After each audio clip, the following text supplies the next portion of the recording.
interesting family background. I mean, we were poor. We lived in the federal housing project, low-income housing project on First Street in Bayonne. And my father was descended from Italian and German immigrants. He was a longshoreman for much of my life.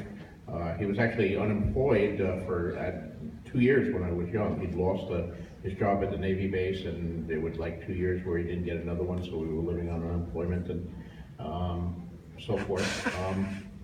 And then he got a job in the Longshoremen's Union, and even that was very low pay at first, because when you first get your union card, you don't necessarily have to work every day. You would have to do what was called shaping up, where he would get up at dawn and go to the docks and hope he got picked to unload a ship today, and that would depend on how many ships were in and how many needed unloading. And 9 times out of 10 in those early years, he would get up at dawn and go in, and he would be back by the time I got up to get ready for school, because he hadn't gotten picked that day. But as he got more seniority, he worked more and more.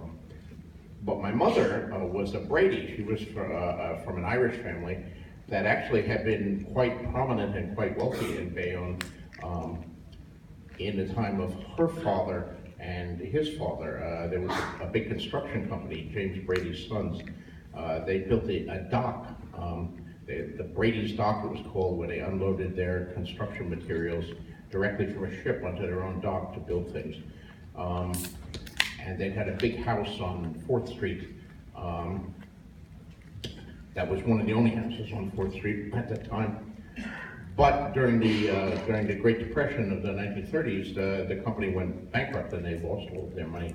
So my mother was poor too, but she had this memory of previous wealth and social position and status. And Brady's Dock had been taken over by the city because the company had lost it, and it was directly across the street from the federal housing project where I lived. And the house that the Bradys had on 4th Street, I had to walk past that every day to go to my school on 5th Street from where I lived on 1st Street. So even though I was poor, I had this memory of being the exiled descendant of royalty that had fallen on hard times.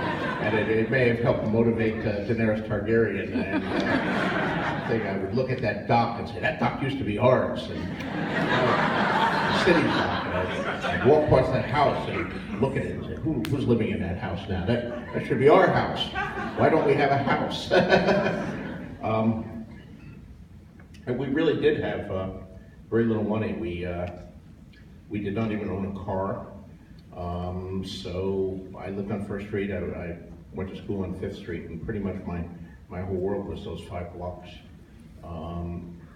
And I think that's one of the things that made me love travel, because I dreamed of travel. During the summer, other kids would go to the mountains, or they would go to the lakes, or they would go to Florida or whatever. We never went anywhere except I went to books. I went to other planets with Robert A. Heinlein and Edgar S. Burroughs and Andre Norton, and I went to other times in time travel stories, and H.G. Wells, The Time Machine, and I fought alien invaders, and of course I read comic books voraciously. I lived in my imagination and dreaming of a larger and more diverse and more exciting world than the ones that I lived in.